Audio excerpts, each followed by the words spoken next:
Hello friends, welcome to Vasu fashions.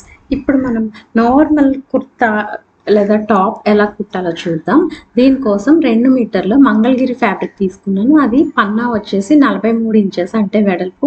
Lining కోసం cotton cloth 2 మీటర్లు, అది 42 ఇంచెస్ పన్నా అనమాట. ఇక్కడ నేను తీసుకున్న కొలతలు సేమ్ ఇదే విధంగా మీ కొలతలతో నేను చూపించినట్టు మీరు కట్ చేస్తే చాలా పర్ఫెక్ట్గా కుదురుతుంది. ఇక్కడ ఫస్ట్ మంగళగిరి కాటన్ కదా, సో బార్డర్స్ ఉంటాయి. బార్డర్స్ అరెంజ్ గ్యాప్తో తీసేయాలి. ఇక్కడ మనం క్లాత్ వేస్ట్ అవ్వకుండా ఎలా మడత పెట్టాలో నేను క్లియర్గా చూపిస్తాను. ఇక్కడ హిప్ అంటే సీట్ దగ్గర మెజర్మెంట్ వచ్చేసి నేను తీసుకున్నది 40 ఇంచెస్. దానిలో 4వ భాగం 10 ఇంచెస్ అవుతుంది. దానికి 3 ఇంచెస్ కలిపితే 13 ఇంచెస్ అవుతుంది. మీ కొలతలతో సేమ్ ఇలాగే తీసుకోవాలి. ఇప్పుడు ఇక్కడ చూపిస్తున్నట్లు 13 ఇంచెస్ దగ్గర ఇలాగ మడత పెట్టుకోవాలి. తర్వాత ఇంకొక మడత పెట్టాలంటే మొత్తం ఫ్రంట్ బ్యాక్ రావాలి కదా. ఇప్పుడు ఈ 2 పొరలు వచ్చిన తర్వాత దీన్ని ఇలాగ 4 పొరలు వచ్చేటట్టు ఇలాగ మడత పెట్టాలన్నమాట. ఇలాగ చూసారా 4 పొరలు వచ్చింది. ఇలాగ మడత పెట్టడం వల్ల మనకి చూసారా క్లాత్ అనేది మిగిలింది. అది హ్యాండ్స్కి ఇంకా పాకెట్స్కి యూజ్ చేస్తాం. ఇక్కడ అటు ఇటు బార్డర్ తీసేసిన పార్ట్ అనమాట. ఒకవేళ ఇక్కడ నేను చూపిస్తున్న పొడవు సరిపోకపోతే కింద బార్డర్ అటాచ్ చేసుకుంటే మీకు పొడవు అనేది ఎక్స్ట్రా వస్తుంది. ఇక్కడ నేను తీసుకున్న పొడవు 37 ఇంచెస్. దానికి సాధారణంగా పైన కింద ఖర్చుల కోసం 1.5 ఇంచెస్ కలపాలి. కానీ ఈ క్లాత్ కొంచెం స్ట్రింక్ అవుతుంది వాష్ చేసిన తర్వాత, కాటన్ కాబట్టి ఒక 1/2 ఇంచ్ ఎక్స్ట్రా అంటే 2 ఇంచెస్ ఎక్స్ట్రా తీసుకుంటే 37 + 2 39 ఇంచెస్ అవుతుంది. ఇక్కడ 39 ఇంచెస్ కరెక్ట్గా ఉంది ఈ క్లాత్. అందుకే చెప్పాను మీకు ఇది సరిపోకపోతే బార్డర్ కింద అటాచ్ చేసుకోవాలని. అటు ఇటు కూడా ఇలా స్ట్రైట్గా స్కేల్తో లైన్స్ అనేవి డ్రా చేసుకుంటే మనకి స్ట్రైట్గా ఉంటుందన్నమాట. ఫ్యాబ్రిక్స్ ఎక్కువ తక్కువ లేకుండా సమానంగా 4 పొరలు ఉంటాయి.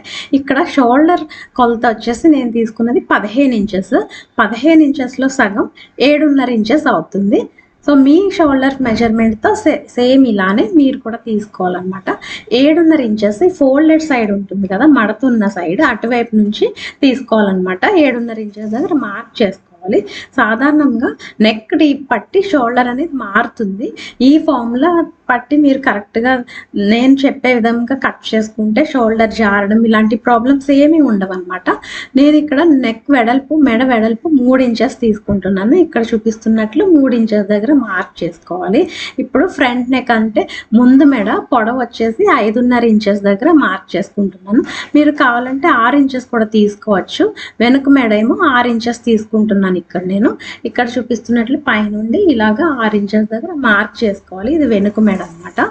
ఇప్పుడు ఎప్పుడు కూడా మనం మెడ ఏ షేప్ డ్రా చేసినా కూడా ఇలాగా బాక్స్ అనేది డ్రా చేసుకోవాలి. ఈ బాక్స్ లోపల మాత్రమే నెక్ షేప్ అనేది డ్రా చేసుకోవాలి. ఇప్పుడు ఫ్రంట్ నెక్ ముందు మెడ నేను వి షేప్ డ్రా చేస్తున్నాను కాబట్టి స్కేల్తో ఇలా డ్రా చేస్తున్నాను. ఫ్రంట్ నెక్ అనమాట 5.5. వెనుక మెడ 6 ఇంచెస్ మెడ ఏమో ఇలాగా యూ షేప్ డ్రా చేస్తున్నాను. ఇది బ్యాక్, ఇది ఫ్రంట్.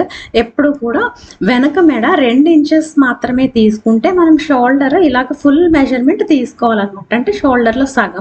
ఒకవేళ మనం ఎక్కువ తీసుకున్నట్లయితే మనం తగ్గించి వెనుక మెడ 6 ఇంచెస్ తీసుకున్నాం కాబట్టి షోల్డర్ అనేది 1 ఇంచ్ తగ్గించాలి. అది ఎందుకంటే 2 తర్వాత ప్రతి 1 ఇంచ్ పెంచిన దానికి 1/2 ఇంచ్ తగ్గించాలన్నమాట. అంటే 2 తర్వాత 4 పెంచితే 6 అయింది కాబట్టి 4 పావులు అంటే 1 ఇంచ్ తగ్గింది కాబట్టి 1 ఇంచ్ తగ్గితే మనకి మొత్తం ఇలాగ 6.5 ఇంచెస్ అవుతుంది. ఇప్పుడు షోల్డర్ ఎంత తీసుకున్నాము ఇలాగ చంక పొడవు కూడా అంతే తీసుకోవాలన్నమాట. ఎవరైనా సరే ఇలా తీసుకుంటే పర్ఫెక్ట్గా కుదురుతుంది. బ్లౌజెస్ కూడా ఇదే ఫార్ములా యూజ్ చేస్తే మీకు పర్ఫెక్ట్గా వస్తుంది అనమాట. ఇక్కడ చూసారు చంక పొడవు వచ్చేసి 6.5 ఇంచెస్ దగ్గర మార్క్ చేసుకుని లైన్ డ్రా చేసుకోవాలి. ఇది లైన్ క్రాస్గా రాకుండా స్ట్రైట్గా ఉందో లేదో ఒకసారి చెక్ చేసుకుంటున్నాను. 6.5 ఇంచెస్ దగ్గరే ఉంది కాబట్టి నీట్గానే వచ్చింది. ఇప్పుడు ఇక్కడ లైన్ డ్రా చేసుకోవాలి. ఇక్కడ చూపిస్తున్నట్లు ఈ లైన్ దగ్గర మనం చెస్ట్ మెజర్మెంట్ తీసుకుంటాం అనమాట. ఇప్పుడు వేస్ట్ లైన్ వచ్చేసి పైనుండి షోల్డర్ దగ్గర నుండి 14 ఇంచెస్ దగ్గర మీడియం సైజ్కి మార్క్ చేసుకోవాలి. సో స్మాల్ సైజ్కి చిన్న సైజ్కి 13 ఇంచెస్, లార్జ్ సైజ్కి 15 ఇంచెస్. నేను ఇక్కడ మీడియం సైజే కానీ నేను ఇక్కడ 15 ఇంచెస్ దగ్గర మార్క్ చేసుకుంటున్నాను. 15 ఇంచెస్ దగ్గర ఇలాగ 2 పాయింట్స్ మార్క్ చేసుకోవడం వల్ల లైన్ అనేది స్ట్రైట్గా వస్తుంది అనమాట, క్రాస్గా రాకుండా. అప్పుడు కరెక్ట్గా వస్తుంది అనమాట. 14 ఇంచెస్ కూడా తీసుకోవచ్చు మీడియం సైజ్కి. తర్వాత హిప్ మెజర్మెంట్ మార్క్ చేసుకోవాలి, హిప్ లైన్. దానికోసం పైనుండి మీడియం సైజ్కి అయితే 21 ఇంచెస్, చిన్న సైజ్కి 20 ఇంచెస్, పెద్ద సైజ్కి లార్జ్కి 22 ఇంచెస్ దగ్గర మార్క్ చేసుకోవాలి. నేనైతే మీడియం సైజ్ కాబట్టి పైనుండి 21 ఇంచెస్ దగ్గర ఇలాగ 2 పాయింట్స్ పెట్టుకున్నాను, లైన్ అనేది స్ట్రైట్గా రావడం కోసం. ఇప్పుడు ఇక్కడ లైన్ డ్రా చేసుకోవాలి. ఈ లైన్ పైన హిప్ మెజర్మెంట్ అంటే సీట్ మెజర్మెంట్ అనేది తీసుకోవాలి. ఇక్కడ నేను తీసుకున్న chest measurement, chest loose 36 inches.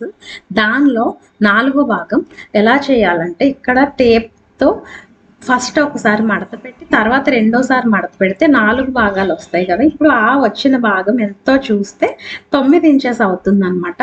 9 ఇంచెస్కి ఎప్పుడు కూడా ఒక అరించ్ ఎవరైనా సరే అరించ్ లూజింగ్కి కలుపుకోవాలి, అప్పుడే మనకి ఫ్రీగా ఉంటుంది అనమాట కుట్టిన తర్వాత. కాబట్టి 9.5 ఇంచెస్ అయింది. ఇప్పుడు ఇక్కడ చూపిస్తున్నట్లు ఈ లైన్ పైన 9.5 ఇంచెస్ దగ్గర మార్క్ చేసుకోవాలి. ఇది చెస్ట్ మెజర్మెంట్ అనమాట. తర్వాత వేస్ట్ మెజర్మెంట్ మార్క్ చేసుకోవాలి. ఇక్కడ నేను తీసుకున్న వేస్ట్ మెజర్మెంట్ వచ్చేసి అంటే నడుం లూజ్ వచ్చేసి 31 ఇంచెస్. ఆ 31 ఇంచెస్ని టేప్తో ఇక్కడ చూపిస్తున్నట్లు 2 సార్లు మడత పెడితే అంటే 4 పొరలు వచ్చేటట్టు మడత పెట్టాలి. మడత పెడితే మనకి ఎంత వస్తుందంటే 7.25 ఇంచెస్ వస్తుంది. ఇప్పుడు కూడా 6 ఇంచ్ అనేది కలపాలి లూజింగ్ కోసం. కలిపితే మనకి 7.25 ఇంచెస్ వస్తుంది. ఇప్పుడు ఈ లైన్ దగ్గర అంటే వేస్ట్ నడుం లైన్ దగ్గర 7.25 ఇంచెస్ కరెక్ట్గా మార్క్ చేసుకోవాలి. సేమ్ ఇలాగే మీ కొలతలతో మార్క్ చేసుకుంటే కరెక్ట్గా వస్తుంది మీకు కూడా. ఇప్పుడు హిప్ మెజర్మెంట్ అనమాట. హిప్ రౌండ్ వచ్చేసి 40 ఇంచెస్ ఇక్కడ నేను తీసుకునేది. దానిలో 4వ భాగం 10 ఇంచెస్ అవుతుంది. దానికి 6 ఇంచ్ కలిపితే 10.5 ఇంచెస్ అవుతుంది. ఇక్కడ చూపిస్తున్నట్లు 10.5 ఇంచెస్ దగ్గర ఇలాగ మార్క్ చేసుకోవాలి. మార్క్ చేసుకున్న తర్వాత ఇప్పుడు ఈ 3 పాయింట్స్ కలుపుతూ మనం లైన్ అనేది డ్రా చేసుకోవాలి. నార్మల్గా స్కేల్తోనే లైన్ డ్రా చేసుకోవచ్చు. నేను ఇక్కడ అంతా కూడా బిగినర్స్ కోసం అంటే ఏమీ రాకుండా ఉన్న వాళ్ళ కోసం చూపిస్తున్నాను. వాళ్ళ దగ్గర ఎక్స్ట్రా ఏమీ కొనుక్కోకర్లేదు, నార్మల్ ఇలాంటి స్కేల్ ఉంటే సరిపోతుంది. ఇలాగ స్కేల్తో ఇలాగ డ్రా చేసుకుంటే ఇలా వస్తుంది. కానీ దీన్ని మనం కొంచెం షేప్ లాగా డ్రా చేసుకోవాలి. ఇక్కడ చూపిస్తున్నట్లు అనమాట. పైన ఇలాగ బయటికి ఒక 1/4 ఇంచ్ బయటికి ఇలాగ డ్రా చేసుకోవాలి. కింద వైపు కూడా ఇలాగ బయట వైపుకి ఒక 1/4 ఇంచ్ బయటికి ఇలాగ షేప్ ఇవ్వాలన్నమాట. ఇలా ఉండడం వల్ల మనకి వేసుకున్న తర్వాత ఫినిషింగ్ చాలా నీట్గా ఉంటుంది. మనకి కొంచెం లూజ్ ఉంటుంది కదా చెస్ట్ దగ్గర, ఇంకా బెల్లీ దగ్గర, పొట్ట దగ్గర, అందుకని ఈ షేప్ ఉంటే పర్ఫెక్ట్గా ఉంటుంది. ఇది ఇలా చేయకపోయినా కూడా పర్వాలేదు. తర్వాత 1.5 ఇంచెస్ ఖర్చుల కోసం తీసుకుంటున్నాను నేను. మీరు కావాలంటే 2 ఇంచెస్ అయినా తీసుకోవచ్చు, లేదంటే 1 ఇంచ్ కూడా తీసుకోవచ్చు. ఫ్యూచర్లో మనకి టైట్ అయితే కొంచెం విప్పుకోవడానికి ఈజీగా ఉంటుంది అనమాట. ఇక్కడ మాత్రం హిప్ దగ్గర మాత్రం ఖర్చు అనేది ఏమి ఉండదు. జస్ట్ కటింగ్ కుట్టడానికి మనకి ఎంత అయితే క్లాత్ అవసరమో అంతే ఉండాలంటే 1 ఇంచ్ సరిపోతుంది. కటింగ్ దగ్గర ఇలా మడత పెట్టి కుట్టాలి కదా సైడ్ స్లిట్స్, దానికోసం 1 ఇంచ్ మాత్రమే ఎక్స్ట్రా తీసుకోవాలి. ఇక్కడ ఖర్చు అనేది రాదనమాట. ఇప్పుడు ఈ 1 ఇంచ్ కలిపి మొత్తం హిప్ దగ్గర ఎంత ఉందంటే 11.5 ఇంచెస్ ఉందన్నమాట. ఇప్పుడు కింద లూజ్ ఎప్పుడు కూడా ఈ 11.5 ఇంచెస్కి 1.5 ఇంచెస్ కలపాలి. కలిపితే ఇక్కడ 13 ఇంచెస్ అయింది. కావాలంటే మీరు యాజ్ ఇట్ ఈస్ పైన ఎంత ఉందో కింద కూడా అంత పెట్టుకోవచ్చు, అంటే 11.5. కానీ 1.5 ఇంచెస్ కలిపితే చూడడానికి ఇంకొంచెం లూజ్గా అనిపిస్తుంది, చూడడానికి బాగుంటుంది అనమాట.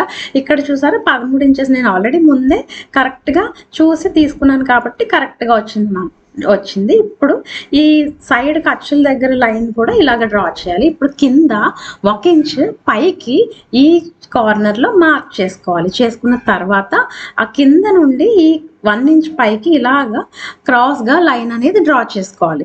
ఇలా చేసుకోవడం వల్ల ఏంటంటే మనకి కుట్టిన తర్వాత సైడ్ కిందకి రాకుండా సమానంగా ఉంటుంది. బిగినర్స్కి ఇది ఎలాగ డ్రా చేసుకోవాలో తెలియకపోతే నేను ఇక్కడ ఒక టిప్ చెప్తున్నాను. ఇలాగా 5 ఇంచెస్ దగ్గర మార్క్ పెట్టుకోవాలి. ఆ మార్క్ నుండి మనం ఈ 1 ఇంచ్ దగ్గరికి ఇలాగ క్రాస్ లైన్ డ్రా చేస్తే సరిపోతుంది అనమాట. చాలా పర్ఫెక్ట్గా వస్తుంది. ఇప్పుడు ఈ పాయింట్ని పైన ఇక్కడ పాయింట్ని కలుపుతూ ఇలాగ లైన్ డ్రా చేయాలి. స్కేల్ నాకు ఇంత పొడవు ఉండదు కాబట్టి నేను టేప్ యూస్ చేసి స్ట్రైట్గా లైన్ అనేది డ్రా చేశాను. ఇక్కడ ఈ లైన్ ఇక్కడ కటింగ్ వస్తుంది. ఇప్పుడు నేను డ్రా చేసేదేమో సైడ్ స్లిట్ మడత పెట్టిన తర్వాత కుట్ట అనేది వస్తుంది అనమాట, మడత వస్తుంది. ఇప్పుడు ఆర్మ్ హోల్ చంక షేప్ అనేది డ్రా చేసుకోవాలి. ఎప్పుడు కూడా సైడ్ ఇలాగ 6 ఇంచ్ షోల్డర్ స్లోప్ కోసం మార్క్ చేసుకుని ఈ మెడ దగ్గర నుండి ఈ అరేంజ్ పాయింట్ దగ్గరికి ఇలాగా ఒక లైన్ డ్రా చేసుకోవాలి. ఇలాగ కంపల్సరీ చేయాలి. ఇప్పుడు ఈ లైన్ ఉంది కదా, ఈ చంక పొడవు లైన్, దాన్ని మధ్యలోకి ఒక పాయింట్ పెట్టుకోవాలి. ఆ మధ్యలోకి పెట్టుకోవడం కోసం టేప్ని ఇలాగ సగానికి మడిస్తే మనకు కరెక్ట్గా పాయింట్ వస్తుంది. ఇప్పుడు ఆ పాయింట్ దగ్గర నుండి షేప్ డ్రా చేసుకోవడానికి కరెక్ట్గా ఈ మధ్యలో ఈ కార్నర్లో బయట వైపుకి 1 ఇంచ్ దగ్గరికి ఇక్కడ చూపిస్తున్నట్లు మార్క్ చేసుకోవాలి. మార్క్ చేసుకున్న తర్వాత ఈ చెస్ట్ మెజర్మెంట్ మార్క్, ఇందాక తీసుకున్న మధ్య పాయింట్, ఇంకా 1 ఇంచ్ మార్క్, ఈ 3 కలుపుతూ ఇలాగా డ్రా చేయాలి. డ్రా చేస్తే మీకు కర్వ్ అనేది, షేప్ అనేది ఆటోమేటిక్గా వచ్చేస్తుంది. ఇది వెనుక భాగం అన్నమాట. ఇప్పుడు ముందు భాగానికి ఈ మధ్య పాయింట్ దగ్గర లోపల వైపుకి అరేంజ్ మార్క్ చేసుకోవాలి. మార్క్ చేసుకున్న తర్వాత ఆ పాయింట్ని ఈ చెస్ట్ మెజర్మెంట్ పాయింట్తో కలపాలన్నమాట. ఇలా కలిపితే మనకి లోపలికి లోతు వస్తుంది. ఇది ఫ్రంట్ ముందు భాగం అన్నమాట. ఎప్పుడు కూడా ఈ ముందు భాగం ఇలా లోతు తీసుకుంటే మనకి ముడతలు రాకుండా ఉంటుంది. ఇప్పుడు కట్ చేసేయాలి. ఎప్పుడు కూడా బయట వైపు ఉన్న లైన్సే కట్ చేయాలంటే వెనుక భాగం ఆర్మ్ హోల్ కట్ చేయాలి.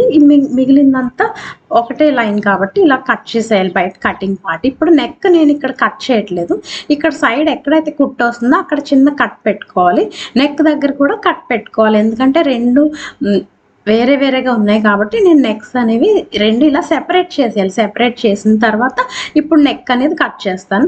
ఇప్పుడు ఈ పార్ట్కి మనం ఆర్మ్ హోల్ లోతు పెట్టుకున్నాం కాబట్టి ఇది ఫ్రంట్ పార్ట్ లాగా నెక్ ఆర్మ్ హోల్ లోతు ఇలాగ ఇక్కడ చూపిస్తున్నట్లు కట్ చేసేయాలి. ఇది ఫ్రంట్ పార్ట్ అనమాట, అంటే ముందు భాగం ఇది. తర్వాత ఇది వెనుక భాగం. దీనికి నెక్ ఇలాగ ఒకసారి మళ్ళీ 6 ఇంచెస్ దగ్గర ఇలా మార్క్ చేసుకుని ఇలా రౌండ్ షేప్ మార్క్ చేసుకుని కట్ చేసుకుంటే ఇది వెనుక భాగం అవుతుంది. ఇప్పుడు బాడీ పార్ట్ కటింగ్ అయితే అయిపోయింది. ఇప్పుడు చంక లూజ్ అనేది మనకి ఆర్మ్ రౌండ్ అనేది కరెక్ట్గా వచ్చిందో లేదో చెక్ చేసుకోవచ్చు. ఇక్కడ నేను తీసుకున్న ఆర్మ్ రౌండ్ 16 ఇంచెస్. ఇది నాకు 16 ఇంచెస్ రావాలన్నమాట కరెక్ట్గా. ఇప్పుడు అది ఎలా చెక్ చేసుకోవాలో చూద్దాం. మనకి కుట్టు ఎక్కడైతే వస్తుందో అక్కడ ఇలాగ మార్క్ చేసుకోవాలి. ఇక్కడ చూపిస్తున్నట్లు కుట్టు ఎక్కడైతే వస్తుంది అంటే చెయ్యి ఎక్కడైతే అతుకుతామో అది ఇక్కడ చూపిస్తున్నట్లు ఈ షోల్డర్ దగ్గర వరకు మార్క్ చేస్తే ఇక్కడ చూస్తే 8.5 వచ్చింది. ఇటువైపు కూడా బ్యాక్ కూడా 8.5 నుండి చూస్తే 16.5 ఇంచెస్ వచ్చింది. మనకి యాక్చువల్లీ 16 ఇంచెస్ రావాలి, కానీ అరేంజ్ మనకి కొంచెం లూజింగ్ కోసం అరేంజ్ ఉంటేనే బాగుంటుంది. కరెక్ట్గా టైట్గా లేకుండా వేసుకున్నప్పుడు ఫ్రీగా కరెక్ట్గా ఉంటుంది అనమాట. చూసారా కరెక్ట్గా వచ్చింది. ఇప్పుడు లైనింగ్ కట్ చేద్దాం. లైనింగ్ కోసం లైనింగ్ ఫ్యాబ్రిక్ని ఇలాగ 4 పొరలు ఉండేటట్టు మడత పెట్టాలి. ఇందాక మెయిన్ ఫ్యాబ్రిక్ ఎలా మడత పెట్టామో సేమ్ అలానే మడత పెట్టాలి. ఇక్కడ మాత్రం ఈ మడత అనేది సమానంగా ఉండేటట్టు పైన మనం ఆల్రెడీ కట్ చేసిన క్లాత్ని పైన పెట్టుకోవాలన్నమాట. మడత దగ్గర సమానంగా పెట్టాలి, ఎక్కువ తక్కువ లేకుండా ఒక్కటే లైన్లో పెట్టాలి. కింద ఇక్కడ 2 ఇంచెస్ దగ్గర ఇలా పట్టుకుని ఈ మెయిన్ ఫ్యాబ్రిక్ని పైకి మడత పెట్టాలి. ఎందుకంటే లైనింగ్ ఎప్పుడూ కూడా టాప్ ఫ్యాబ్రిక్ కన్నా కొంచెం తక్కువ ఉండాలన్నమాట లోపల వైపు. అందుకని 2 ఇంచ్ తగ్గిస్తే సరిపోతుంది. ఇక్కడ చూపిస్తున్నట్లు నెక్ దగ్గర నేను కట్ చేయట్లేదు, జస్ట్ ఆన్వాల్ పెట్టి మిగిలిందంతా కూడా సేమ్ యాజ్ ఇట్ ఈస్ ఈ ఇందాక కట్ చేసిన మెయిన్ ఫ్యాబ్రిక్ ఎలా ఉందో అలానే కట్ చేసేయాలి. పొడవు అయితే మాత్రం 2 ఇంచెస్ తగ్గుతుంది అంతే. ఇలా కట్ చేస్తే సరిపోతుంది. సైడ్ పైకి క్రాస్ అది తీయక్కర్లేదు లైనింగ్కి. ఇప్పుడు నెక్ ఇంకా ఆర్మ్ హోల్ లోత్ అనేవి తర్వాత మెయిన్ ఫ్యాబ్రిక్తో కలిపి కుట్టేటప్పుడు కట్ చేద్దాం. ఇప్పుడు మిగిలిన క్లాత్ని ఇలా ఎక్స్ట్రాస్ కట్ చేసేయాలి. కట్ చేసేస్తే ఇలా 2 పొరల్లో ఉంటుంది. ఇక్కడ చేతులు అనేవి కట్ చేద్దాం. ఇప్పుడు దానికోసం ఇది ఇలాగా మధ్యలోకి కరెక్ట్గా మధ్యలోకి మడత పెట్టాలి. మడత పెడితే 4 పొరలు అవుతుంది. ఇక్కడ నేను తీసుకున్న పొడవు వచ్చేసి 6 ఇంచెస్. దానికి ఖర్చుల కోసం 1.5 ఇంచెస్ కలిపితే 7.5 ఇంచెస్ అవుతుంది. 7.5 ఇంచెస్ పొడవు ఇక్కడ చూపిస్తున్నట్లు పెట్టి మార్క్ చేసుకోవాలి. 7.5 ఇంచెస్ పొడవు అనమాట నాకు కావాల్సింది ఇదే పొడవు. ఇప్పుడు క్యాప్ హైట్ కోసం ఇక్కడ లైన్ డ్రా చేసిన తర్వాత పైనుండి క్యాప్ హైట్ కోసం 3.5 ఇంచెస్ దగ్గర పాయింట్ మార్క్ చేసుకోవాలి. ఇది రెండో పాయింట్ కూడా మార్క్ చేసుకోవాలి. ఇప్పుడు ఈ రెండు కలుపుతూ స్ట్రైట్గా లైన్ అనేది డ్రా చేసుకోవాలి. ఈ క్యాప్ హైట్ అవి ఎంత తీసుకోవాలి మీ మెజర్మెంట్ పట్టి అని తెలియాలంటే మా ఛానల్లో స్లీవ్స్ వీడియో ఉంది, డిస్క్రిప్షన్లో లింక్ ఉంటుంది, తప్పకుండా చూడండి. ఇక్కడ నేను తీసుకున్న ఆర్మ్ రౌండ్ చంక లూజ్ వచ్చేసి 16 ఇంచెస్ కదా, దానిలో సగం 8 ఇంచెస్ అవుతుంది. ఇక్కడ చూపిస్తున్నట్లు ఈ క్యాప్ హైట్ లైన్ పైనుండి ఎక్కడైతే 8 ఇంచెస్ వస్తుందో కరెక్ట్గా అక్కడికి ఈ లైన్ పైన మార్క్ చేయాలన్నమాట. మార్క్ చేసిన తర్వాత ఈ లైన్ని స్ట్రైట్గా లైన్ లాగా డ్రా చేసేసుకోవాలి. అంటే క్రాస్గా వస్తుంది అనమాట. డ్రా చేసిన తర్వాత ఈ లైన్ని 3 సమాన భాగాలుగా విడదీయాలి. అది కూడా చాలా సులువు అండి. ఇక్కడ చూపిస్తున్నట్లు టేప్ని ఇలా 2 సార్లు సమానం భాగాలుగా వచ్చేటట్టు మడత పెట్టాలన్నమాట. చూసారా, ఇక్కడ అడ్జస్ట్ చేసుకుని సమానంగా వచ్చేటట్టు మడత పెట్టిన తర్వాత అది ఇలాగ తీస్తూ ఇలాగ మార్క్ చేసుకోవాలి. ఇలా మార్క్ చేసుకోవడం వల్ల చూసారా 3 సమాన భాగాలు అయ్యాయి. అంటే 2 పాయింట్స్ వచ్చాయి అన్నమాట. ఇప్పుడు పైన ఉన్న పాయింట్కి పై వైపుకి, ఈ లైన్కి పై వైపుకి 6 ఇంచ్ మార్క్ చేసుకోవాలి. చేసుకున్న తర్వాత ఇప్పుడు కింద పాయింట్ ఉంది కదా, కింద పాయింట్కి పై వైపుకి, ఈ లైన్కి పైకి 1/2 ఇంచ్ మార్క్ చేసుకోవాలి ఇక్కడ చూపిస్తున్నట్లు. ఇప్పుడు ఈ పాయింట్స్ అన్ని కలుపుతూ వెళ్ళిపోతే మనకి ఆటోమేటిక్గా చెయ్యి షేప్ అనేది వచ్చేస్తుంది. బిగినర్స్కి ఈ షేప్ అనేది రాదు కదా, సో ఈ పద్ధతిలో మీరు మార్క్ చేసుకున్నట్టయితే కరెక్ట్గా వచ్చేస్తుంది అనమాట. ఇక్కడ ఖర్చుల కోసం 1.5 ఇంచెస్ తీసుకున్నాను. డ్రెస్కి ఎంత తీసుకుంటే అంతే తీసుకోవాలి. ఇక్కడ ఇలా చూపిస్తున్నట్టు డ్రా చేయాలి. ఇప్పుడు ఇది వెనుక భాగం అనుకుంటే ఫ్రంట్ లోతు కోసం ఈ కింద పాయింట్ దగ్గర లైన్కి లోపల వైపుకి 6 ఇంచ్ మార్క్ చేయాలి. చేసిన తర్వాత పై పాయింట్ ఉంది కదా 6 ఇంచ్ పాయింట్, అక్కడ నుండి ఈ కింద 6 ఇంచ్ పాయింట్కి ఇక్కడ చూపిస్తున్నట్లు ఇలాగ మార్క్ చేయాలి. ఇది ఫ్రంట్, ఇది ముందు భాగం అనమాట. ముందు భాగం లోతు తీసుకోవాలి ఎప్పుడు కూడా. కింద చేతులు లూజ్ వచ్చేసి 12.5 ఇంచెస్. నాకు కొంచెం లూజ్ కావాలనుకున్నాను కాబట్టి 1 ఇంచ్ ఎక్స్ట్రా కలిపితే 13.5. 13.5లో సగం 6.25 ఇంచెస్ అయింది. ఇక్కడ చూపిస్తున్నట్లు 6.25 ఇంచెస్ దగ్గర పాయింట్ మార్క్ చేసుకోవాలి. ఇది కింద లూజ్ అనమాట. నాకు ఉన్న దానికన్నా కొంచెం ఎక్కువ లూజ్ వస్తుంది.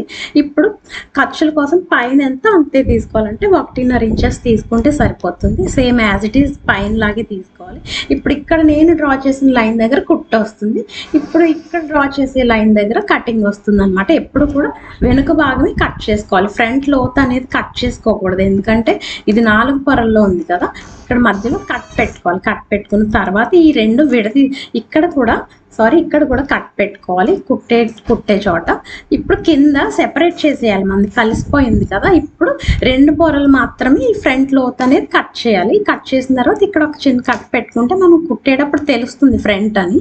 చూసారా, కుట్టేటప్పుడు ఫ్రంట్ పార్ట్స్ 2 ఇలాగ ఒక వైపుకి రావాలన్నమాట. అది పర్ఫెక్ట్గా వచ్చినట్టు. ఇప్పుడు లైనింగ్ పైన మనం కట్ చేసిన ఈ హ్యాండ్స్ ఇలా పెట్టిన తర్వాత కట్ చేసేసుకోవాలి. లైనింగ్ కొంచెం రఫ్గా కట్ చేసినా కూడా పర్వాలేదు, ఎందుకంటే యాజ్ ఇట్ ఈజ్ ఉండక్కర్లేదు. మనం కుట్టిన తర్వాత మనం ఎక్స్ట్రాస్ అన్ని కట్ చేసుకోవచ్చు. సో ఇలా కట్ చేసిన తర్వాత మనం హ్యాండ్ కూడా మనకు కరెక్ట్గా వచ్చిందో లేదో చూద్దాం. చంక మెజర్మెంట్కి కరెక్ట్గా సరిపోయిందో లేదో చూద్దాం. దీనికి కుట్ట ఎక్కడైతే వస్తుందో అక్కడ మాత్రమే నేను ఇలాగ టేప్తో చూస్తున్నాను. ఇలా చూస్తే మనకి కరెక్ట్గా చూసారా 16.5 ఇంచెస్ వచ్చింది. మనం చంక లూజ్ కూడా ఇందాక 16.5 ఇంచెస్ వచ్చింది. చూసారా, కరెక్ట్ గా మ్యాచ్ అవుతుంది. హ్యాండ్ ఎక్కువ రాదు తక్కువ రాదు. చూసారా, పర్ఫెక్ట్ ఫిట్టింగ్ వస్తుంది. మీకు ఈ పద్ధతిలో మీరు కట్ చేస్తే పర్ఫెక్ట్ గా కుదురుతుంది. ఏమైనా డౌట్స్ ఉంటే కామెంట్ సెక్షన్ లో కామెంట్ చేయండి. ఇప్పటి వరకు మా ఛానల్ సబ్స్క్రైబ్ చేయకపోతే ప్లీజ్ సబ్స్క్రైబ్ చేయండి. Thank you for watching.